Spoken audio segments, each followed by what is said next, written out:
Hey folks, I'm Maxwell Damage, and I have been looking forward to this. I know it's no secret, you can read the video title or the description. There we are. This is Disco Elysium. Disco Elysium came out in 2019 and got a whole lot of attention for just how fantastic the writing was. I am looking forward to getting to share that with you folks. This is not going to be my first play through the game. However, I'm going to let everybody know ahead of time. Let's not discuss spoilers directly in the video comments. Please don't bring up things before they are revealed in the game. If you want to talk indirectly about it, that's fine. Don't openly state it, or just have the discussion somewhere, not the comment section. I want people who are experiencing this for the first time to experience it for the first time. You remember how it felt for you when you got to go through this, right? Don't do that to somebody else. When I say that there's a whole lot of writing in this game, I am not exaggerating. There's a whole lot of content in The Witcher 3, for example. When they wrote the script for that, they had 450,000 words, and people made a big deal out of how that was multiple novels packed into one game. Disco Elysium has 1 million words in it. 1 million. Le million. All right. I have rhapsodized enough about this game. Let's get into it, as it were. Now, it's going to be a bit of an adventure here, because I'm going to be playing completely differently than my first playthrough. It might even end up similar, because I have a feeling that more things kind of funnel in than the game kind of lets you know. But we are going to play a much more physical archetype. That is strangely tempting. I hate to say it, but as much as I want to have a 5, I want to be a little better balanced than that when we start a game. So we are going to be very strong and very good at moving within the world. What does that mean? Well, I'll tell you, because these are just the attributes. They relate directly to all these skills. And all of these skills are important because they're how you interact with the world. That may sound obvious, but it's really not, because everything you do has some sort of a passive check behind it. Even if you're just walking by something, do you have enough perception to hear how the ground and the footsteps change as you walk over it? Does your esprit de corps... Oh, by the way, I'm going to switch between doing actual good, authentic French pronunciations and very bad ones throughout this playthrough. It's been a lot of years since I was conversationally fluent in French, and since then, it's kind of become a joke with certain groups of my friends how bad it's gotten for me. Just wanted to bring that up now. Do you have enough empathy to notice whether the person you're walking by is genuinely holding it together, or is that obviously a mask? Does your shivers tell you what the city is trying to say? But what's also interesting about that is that there are penalties for having too high of a score. Normally, you're only penalized for not being able to hear these things, but it's entirely possible for drama to start misleading you because you're looking for things in situations that create more excitement, more drama, that aren't really there. There's a whole lot to this game, and I'm hoping that I'm going to get to see more of the content by exploring it in a different manner. As a result of that, because some people have asked me about this, we will not be playing the game in hardcore mode. Hardcore mode was added in a patch after release, and it changes a lot of the difficulty curve. I like it, but I don't like it for a recorded playthrough. The simple reason for that, I want to expose more people to more content. And if some of that is locked and gated off, it's not all that productive. That said, let's have a look at these skills and how we're going to see the world. And this is going to be a whole lot of talking. I will let you know now, and I will hopefully remember do this, to provide a link to after the character creation, as it were. Logic, wield raw intellectual power, deduce the world. It's cool for analysts, pure rationalists, obviously logicians. Logic urges you to analyze the living daylights out of the case. It enables you to piece evidence together, detect inconsistencies in statements, and impress everyone with your astounding conclusion. It's the bread and butter of many of a detective. At high levels, logic will be able to solve even the most complicated puzzle. You will be very proud, and thus susceptible to intellectual flattery, for those blinded by their own brilliance often miss important clues. With low levels of logic, you can have a hard time solving even the simplest puzzle. Even if you find the pieces, good luck putting them together. This is what we're talking about, how at low levels and high levels can be equally misleading. And I really like that as a game mechanic. Encyclopedia, call upon all your knowledge. Produce fascinating trivia, also known as My Whole Life. It's cool for thinkers, historians, trivia freaks. Encyclopedia makes you into a know-it-all, turning your mind into a database of facts. It enables you to draw on these facts innately, offering a wealth of background knowledge to all things related and unrelated to your case. Who knows when the history of cigarette brands will provide the breakthrough you need to arrest a murderer, or when knowledge of pre-revolutionary guns might save a life.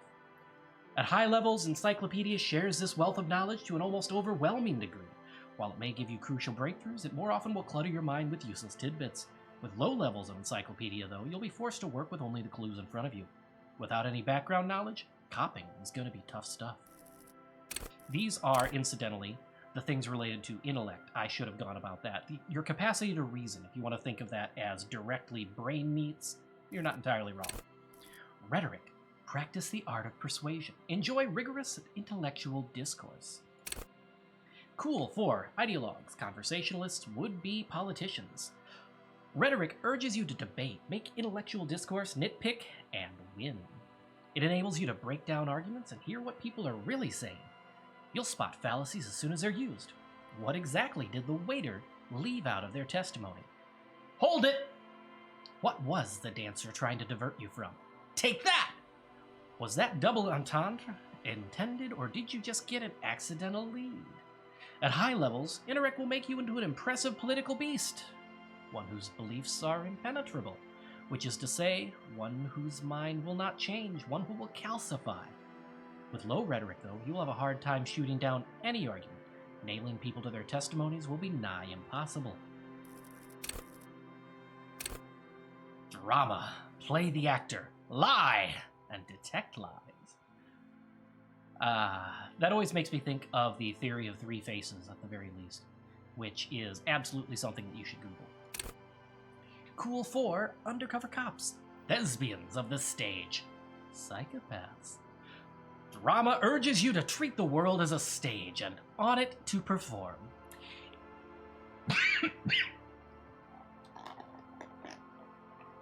Pardon me.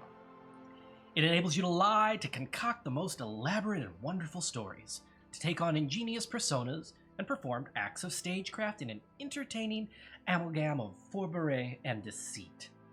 As well, it enables you to see through would-be actors and their false antics. If they lie, you'll know immediately. At high levels, drama may render you an insufferable thespian, one prone to hysterics and bouts of paranoia. For to know that the world is a stage is to know that truth is a vanity. However, with low drama, you cannot lie, or discern when others lie. And a cop who can't do either is a cop who's soon going to be lying 6 feet under. Conceptualization. Understand creativity. See art in the world. Cool for creatives, psychedelic fanciers, critics. Conceptualization has a special role it wants you to play in this world. Not the role of cop, but of art cop. It enables you to make fresh associations, to delve into world concepts from Jan Karp's postmodernist carpery to Revachol's arabesque architectural style. Didgeridoo. Sure. And even the concept of hardcore. And then, importantly, to add your own contributions to these works. At high contributions, conceptualization makes you go big, perhaps too big. It is ostentatious, demanding grand displays. Why live life when you can throw yourself into a live volcano? At low levels, however, you'll be unable to see the world in a creative light. You'll be unable to contribute to conversations in an art gallery. Only boring people will invite you to their dust parties. Dust party. Visual calculus. Reconstruct crime scenes. Make laws of physics work for the law. Cool 4. Forensic scientists, tactical fighters, math-minded people. Visual calculus versus you not only in the laws of the state, but the laws of nature. It enables you to create virtual crime scene models in your mind's eye. You'll see how a bullet shattered the glass, and from that trace its trajectory with mathematical precision. You'll also count so many footprints, at a glance, discern shoe size and design, as well as the height, weight, and gender of the one who wore them. At high levels, visual calculus makes the world reveal its secrets to you. But you may be so absorbed by your mind diorama that you don't notice as crooks steal your pants. However, at low levels, your mind's eye will be blind. Reconstructing crime scenes will be difficult without outside help. Now we are in the psyche row. Your power to influence others and yourselves. Yeah, I didn't think so. Volition. Hold yourself together. Keep your morale up. This is actually one of your 2 life bars in the game. Cool 4. Sane people. Well-adjusted cops. The non-suicidal. Volition urges you to be a good guy to others and yourself. It enables you to resist temptation, be it in a bottle between a pair of legs or at the end of an iron barrel which promises oblivion. Volition gives you the will to finish the investigation, improving your morale, one of the 2 health pools in the game. At high levels, Volition makes you hyper-sane. When you're about to get funky, it keeps you normal. It's a bit of a party pooper. At low levels, however, you'll have little morale. Without it, you'll be a profoundly unstable cop, falling apart at the seams as you make irreversible mistakes. Inland Empire. Hunches and gut feelings, dreams and waking life. Cool 4. Dreamers, paranatural investigators, mental creators. Inland Empire is the unfiltered wellspring of imagination, emotion, and foreboding. It enables you to grope your way through invisible dimensions of reality, gaining insight into that which sight can't see. What's really going on? What do these enigmatic riddles mean for the world's fate? At high levels, Inland Empire animates the inanimate. You'll have conversations with your clothing, conversations that may change the course of the investigation, if you're not thrown in the loony bin first. With low Inland Empire, however, you'll be void of imagination and character. And then how will you shape the cosmos? Empathy. Understand others. Work your mirror neutrons. Can you tell I've been studying too much atomic radioactivity stuff? Yeah. Cool 4. Judges of characters. Interviewers. Interrogators. Empathy breaks into the souls of others and forces you to feel what's inside. It enables you to notice social cues others may miss. Perhaps a hidden sadness you could coax out a little more. A strange joy from someone who should be bereaved. Or a hidden resentment that could return to harm you later. At high levels, empathy really puts you in other people's shoes. You'll cry for their sorrows, punch walls to relieve their angers, and be an even more unstable cop. With low empathy, however, you'll be an ungainly beast, unable to talk to anyone without upsetting them. Authority.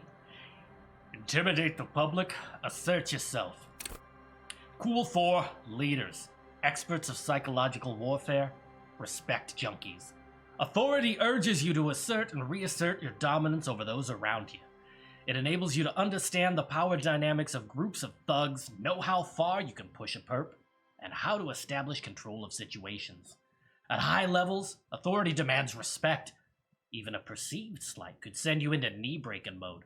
With low authority, however, you're forever in awkward situations. Like when you suffer psychological breakdowns after you yell at teenagers and they laugh at you. Esprit de corps. Connect to Station 41. Understand cop culture. Cool 4. Cops. Cop aficionados. Pretend cops. Esprit de corps is the very spirit of policing. The Copgeist! It enables you to understand your blue-souled sisters and brothers, not only by picking up subtle signals from your partner, but by witnessing flash sideways scenes as they play out in your precinct. It's not exactly a flashback, after all, right? Right. At high levels, you'll be the very heart of the police force, not only willing and able, but obliged to take a bullet for your partner. However, without esprit de corps, you'll be flying blind, unable to understand discreet remarks colleagues make in high-stakes situations. Remarks that just might save your life.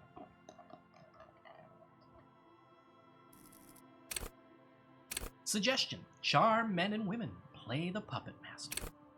Cool for diplomats, charmers, sociopaths. Suggestion urges a soft power approach. If people think they want what you want, you've already won. This skill enables you to implant ideas into the minds of others. Cue the Inception sound here. No? No? Okay. You can make the citizens like you more. You can make gangsters turn on each other too. Many crime rings have been broken up by just a little doubt after all. At high levels, suggestion makes you affable to everyone and more resistant to their charms in turn. But all that schmoozing and oozing charm will make you slimy, and you'll know it even if no one else does. With low levels of suggestion, though, you'll have difficulty getting any kind of rapport with others. You'll be alone, both during the day and at night. Now, we are moving back to physique, how well your body is built.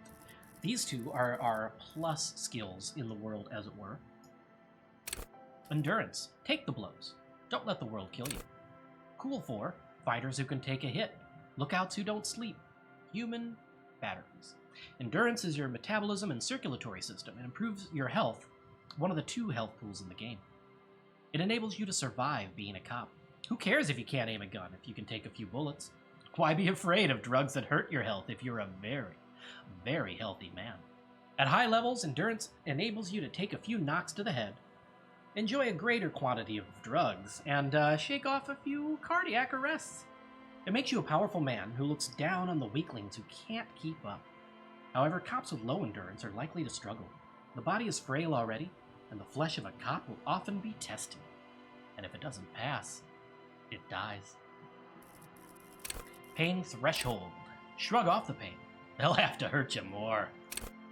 Cool for unstoppable fighters, guys who won't die. Masochists, self-flagellants. Pain threshold ignores damage so you can push on, bloodied and crawling to the bitterest end. It enables you to negate damage you would otherwise take, even mental pain, heartache, and loneliness. In fact, these things can become a thrill you seek out and perversely revel in. At high levels, pain threshold turns in on itself in a seriously unhealthy way, with full-on destructive behavior. With a low pain threshold, however, you will suffer too easily. Even a slap from a teenager will make you whine and complain. Physical instrument. Flex powerful muscles. Enjoy healthy organs. Cool for muscle men. Bare-knuckle brawlers. Gym teachers. Physical instrument is not only your muscles and your skeleton, it's the ability to use them effectively. It enables you to do push-ups, sit-ups, knockout punches, and 360-degree spin kicks. It's a one-size-fits-all solution to thriving and surviving in a physical world. At high levels, physical instrument breaks doors, chains, and bones, and it makes you laugh at the namby-pambies who can't. You'll be manned up, encouraging others to curl iron until they're manned up too. At low levels, however, you'll have a hard time arresting anyone who isn't infirm or already dead. Indeed, engaging in physical confrontations could leave you in either state. Electrochemistry. Go to Party Planet. Love and be loved by drugs. Cool for high flyers, party enthusiasts, cops who need lightning. Austin Powers. Electrochemistry is the animal within you, the beast longing to be unleashed to indulge and enjoy. It enables you to take drugs with fewer negative side effects. It also enables you to better investigate lurid matters.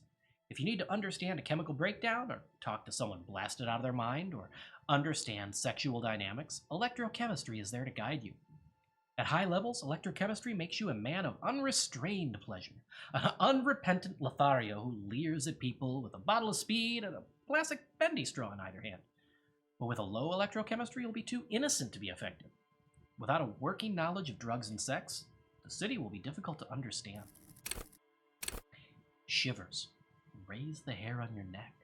Tune in to the city. Cool 4. City lovers. The wisest of the street lives. The genuinely supernatural. Shivers come when the temperature drops and you become more keenly aware of your surroundings. It enables you to hear the city itself, to truly belong to the streets. It is a supernatural ability. Old wrongs play out in present time. Scenes across the city happen in front of you. But who is speaking to you? At high levels, shivers may make you seem mad to the outside world. As you listen to the city, you don't listen to others. Your superiors may begin to worry. With a low shivers, however, you will seldom hear the city speaking to you. And if you cannot hear it, how could you save it? Half-light. Let the body take control. Threaten people. Cool 4. High-strung investigators. Shoot now, ask questions later, cops. Surprise haters. Half-light is your fight-or-flight response. It enables you to sense the way situations are about to turn. It injects palpable fear into your heart. Fear that urges you to act before it's too late to act ever again. Fear that makes you frighten others. It is the aggression that lets you squeeze every last drop of information out of a witness.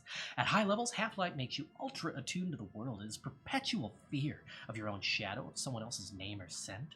You'll always be ready, always to pounce and physically interrogate passersby. At low levels, however, you'll find your survival instinct is lacking, and your methods limp-wristed. Those who respect violence will not respect you. And, there we go. Motorics, how well you move your body. Also important. Hey, come back. There we go. Hand-eye coordination. Ready? Aim and fire. Cool 4. Trick shooters, snipers, jugglers. Hand-eye coordination loves the interactions between you and things that fly in the air.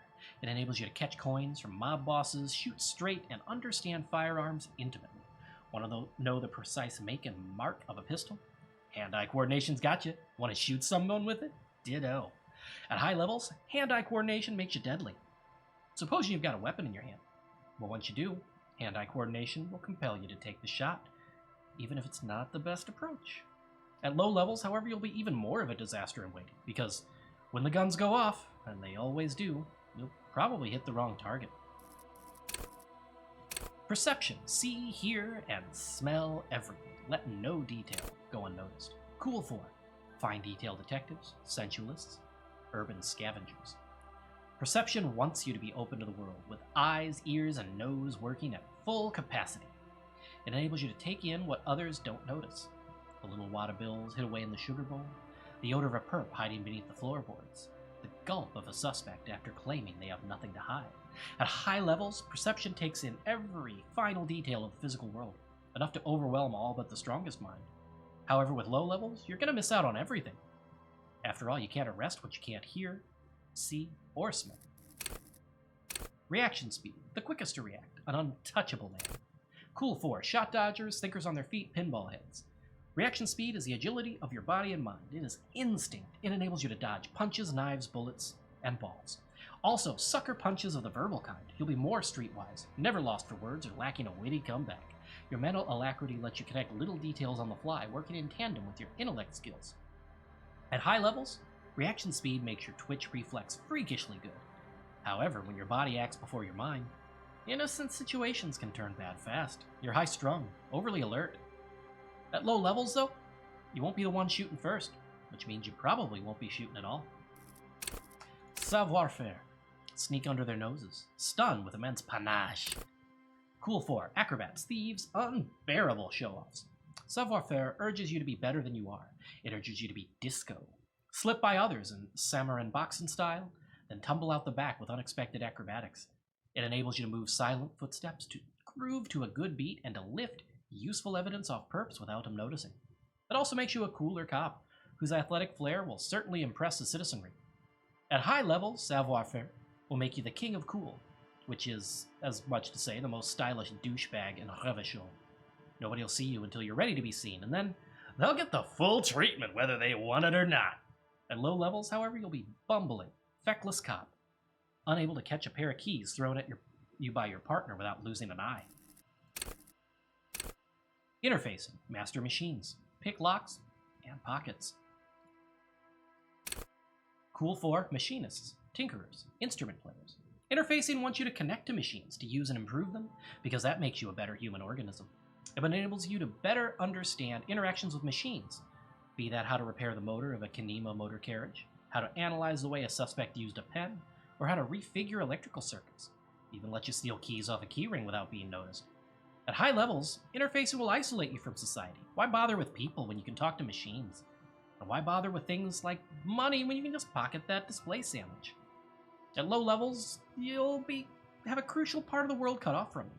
People use machines to commit crimes all the time, and if you don't understand how a crime was accomplished, how can you solve it? Composure. Straighten your back. Keep your poker face. Cool form. Card players. Military fetishists. Cool people.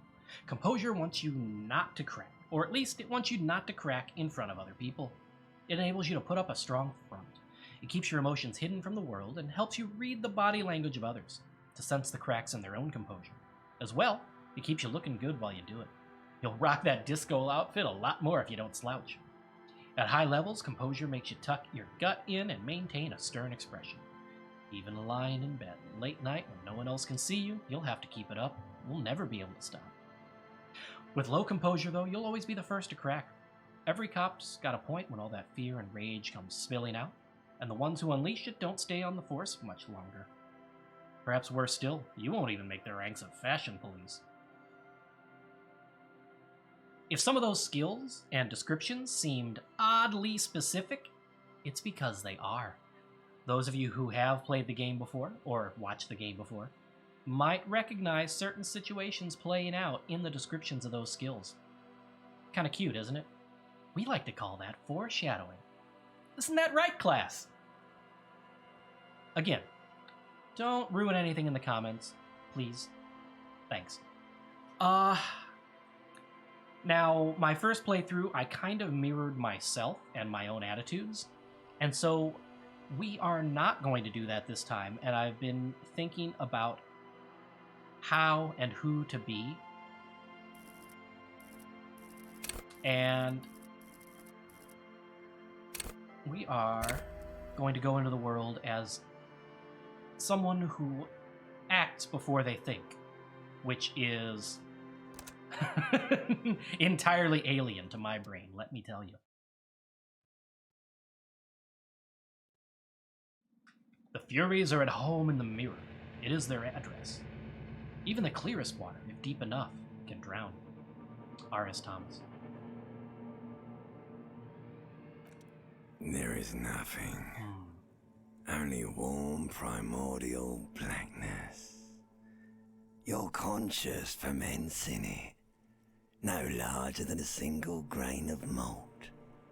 You don't have to do anything anymore. Can that malt be in my scotch, please? Ever. Ever? Never, ever. Never, ever, ever. Never, ever, ever, baby. All right. An inordinate amount of time passes. It is utterly void of struggle. No ex-wives are contained within it. Wait, no what?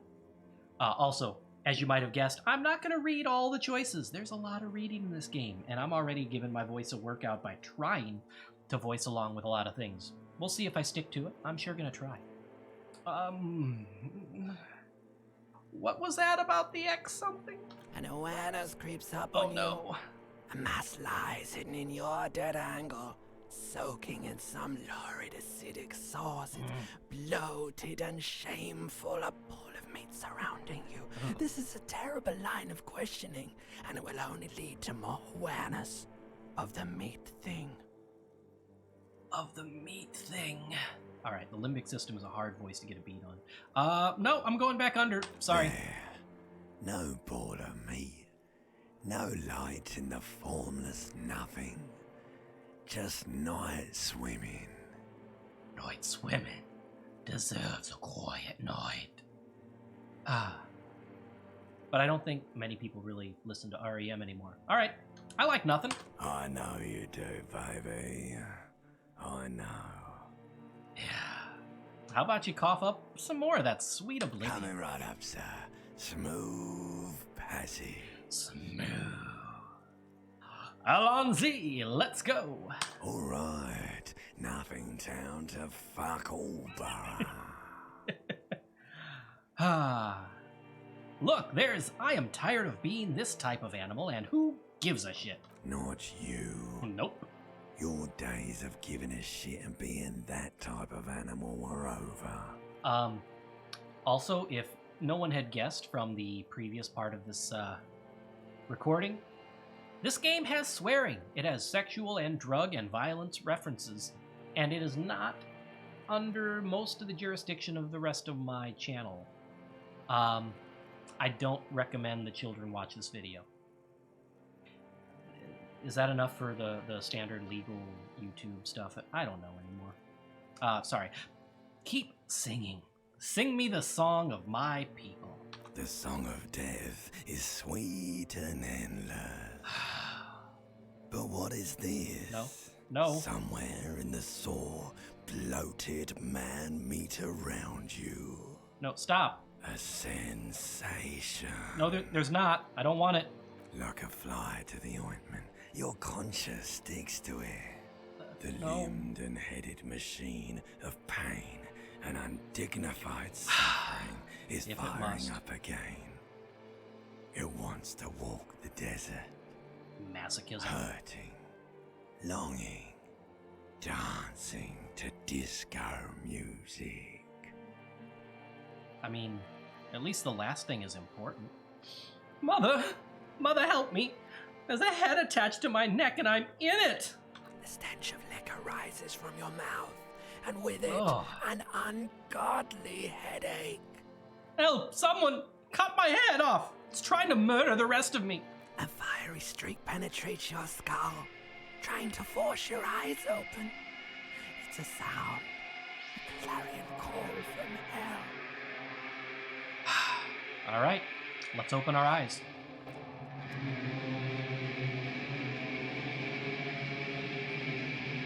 What is that? Oh, what have we done?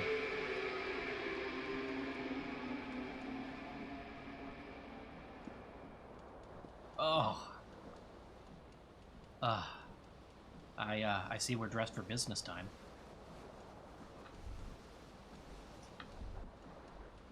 Tab lets you see nearby interactable objects, as it were.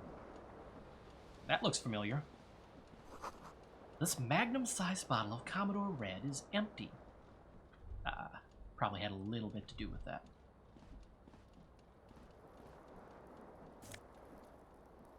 Empty cassette case, because, sure looks like we did some damage here. Empty cassette case. There used to be a tape in this case, but it was destroyed in a fit of rage. Something about the Atenier single, Smallest Church in Sanson, must have rubbed someone the wrong way. The label says the song was recorded in '43. Well, that's some contextual information, because right now, we got nothing. We're all Planescape Torment up in here. Yeah, I think we determined that. Thank you. This reel-to-reel tape player is still on, rolling empty. I don't think that goes there. Green shoe, left foot. Item gained. This green crocodile leather shoe has a high heel and chrome embellishments. It fits your left foot perfectly. Now all that remains is to find the other shoe. Ugh. Such ungainly movements. Alright. Flare-cut trousers. Less savoir-faire, more electrochemistry. You hear a jingle. Keys are clinking in the pocket of your flare-cut pants. Alright, fish them out. It says whirling in rags on the aluminum key ring. There's a single key on the ring. Number 1 is etched into it. It should open the door.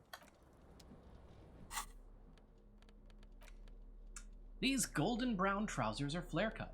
Normal bell-bottom trousers would be boot-cut, but these are far from normal. They are someone's gross party pants. Tied around the thighs, penalty. Tied around the crotch, bonus. Does it have to be? Okay, let's see. And what's going on over here? As we meander. The window stands broken in its frame. Cold wind blows in. Look out. The morning light hurts your eyes. It's hazy, but you see the ocean and some war-torn buildings. Assess the damage. What do you mean, assess the damage? How would you do that? What are you even trying to do? Oh, I don't get to try out my Sherlock Holmes voice.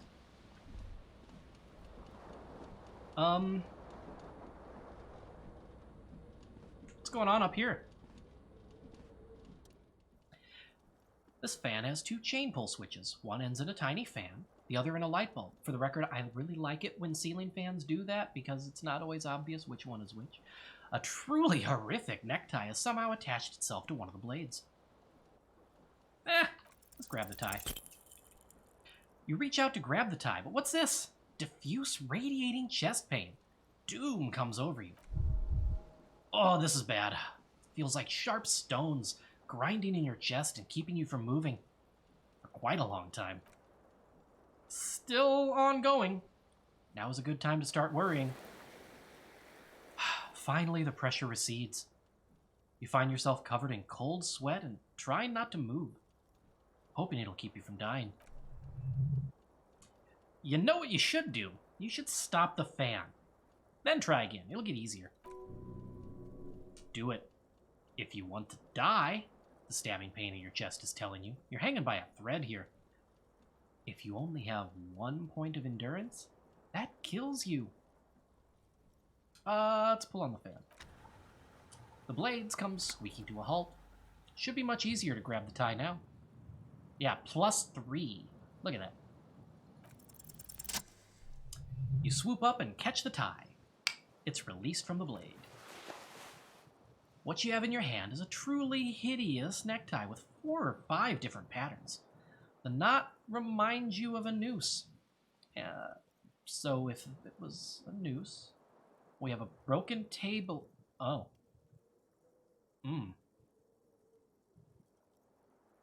Oh! A terrible mistake. Turn the lights off immediately. You can practically feel the photons burning a hole in your brain. But it's just a little hangover-induced photosensitivity. Don't overreact. Yeah, bring it on! Little black spots dance on your retinas. It's almost pleasurable. Pull on the fan. The switch must be broken because nothing happens. The air in the room is starting to feel like vaporized urine. That was why I tried to grab the tie before stopping the fan, because I really don't want to think about this room marinating in itself. Ugh. Wait, am I... Yeah! I forgot he just puts the tie on with no shirt. Oh yeah, we have to check the tie. Hello, old friend. Inland Empire. Vivid imagination. This necktie is adorned with a garish pattern. It is disturbingly vivid. Somehow, you feel as if it would be wrong to ever take it off. It's your friend now. You will betray it if you change it for some boring scarf. Alright. Oh, what have we in here? Words fail to describe how rank it smells in here. They should have sent a poet.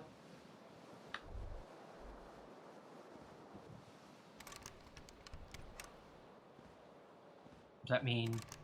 Yeah. Alright, let's grab our white satin shirt. What do we got here? This white satin shirt used to be fancy. It used to really catch the light. Now it smells like someone took a piss in the armpits. It's a real statement to wear, but unsavory odor. Oh, yeah. Ooh. It's not too bad in the character model viewer. We're gonna pretend those spots aren't there. Alright. What's over here? You see bottles in the bathtub. Wine, beer, and sweet liqueurs. Alright. Oh. A mirror hangs above a bent and broken sink. In a fierce discharge of masculine energy, someone has ripped half the faucet off. Hot water sprays from the base and steam covers the mirror. Can't see yourself, just the outline of a man. Suddenly you realize you have no memory of the face that awaits you there. underneath the soft veil. Really? Nothing? Really? All recollection of the person you are, the people in your life, and even the world you're in have drowned in a sea of blood alcohol. This was no mere night of drinking. It was a deluge of world-ending proportions. Let's do this. You reach your hand towards the surface of the mirror. Abort! You have clearly not thought this through. You will not like what you see there, and you will never unbecome it. No, maybe I should touch it first. Make sure there's nothing wrong with my face. Oh yeah, there's definitely something wrong with it. What? What's wrong? Where to even begin? There's the bloatedness, then the swollenness. It's like there's an upholstery of alcohol underneath your skin. Oh, I'm sorry. Touch your nose. Yeah, I bet you are. Your nose feels like a small balloon in the middle of your face. It hurts when you honk it. And it doesn't appear to be a particularly tiny nose either. Not with all the drinks it's absorbed for you. I mean, the stereotype of a red nose from drinking is not exactly accurate, but, you know, we're not going to get into dermatology here for you. At least my tongue is okay. Touch it. Oh, it's not. It's swollen and snail-like, wriggling between your fingers. I'm scared. I want to stop doing this. Don't be scared. It's only your face. It's not like anyone is going to see it. I'm out of here. I can't do it.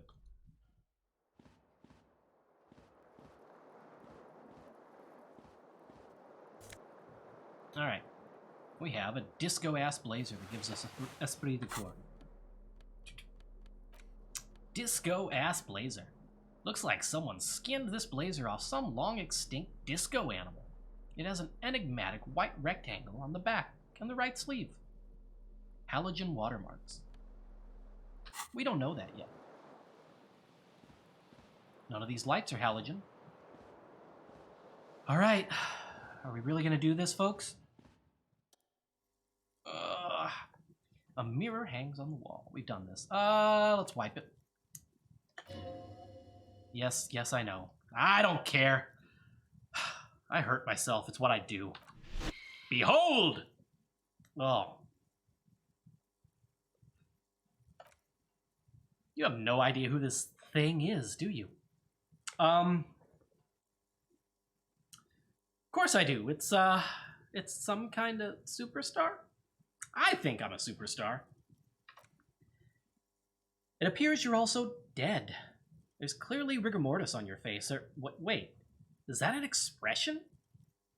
Are you trying to make an expression with that face? Why? I think it might be because I'm a superstar. Oh, please stop. It's horrible. You're scaring yourself. No, this is what superstars do. Keep making the face. Oh, you can't you? It's not even voluntary anymore. You have worn that grin into your face, and now it won't come off. What does it even mean? What is the emotion you're trying to convey? I think it's meant to look suggestive. I'm afraid it's meant for the ladies. Am I really gonna say that? Yeah, I want to be different than my last playthrough. I gotta lean into it. Oh no, please promise yourself you are not going to try it on any of the ladies. Whatever happens. Are we gonna lie to ourselves? I mean, I think we'll know. No one tells me what to do. That's right, not even yourself. Go ahead, try something. It's not an order. Electrochemistry, impossible. We would need to roll 2 6s. That's that 3%. Encyclopedia, 8. Okay, so we get it on a 2 a 6, 12 or 11. I don't think that's happening, folks. All right, fine. Leave it be for now. Oh, our head. What have we done?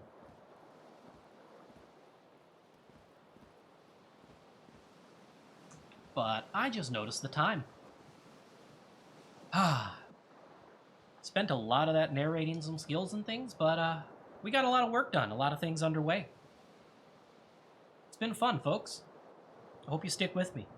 This is Disco Elysium, and I've been Maxwell Damage.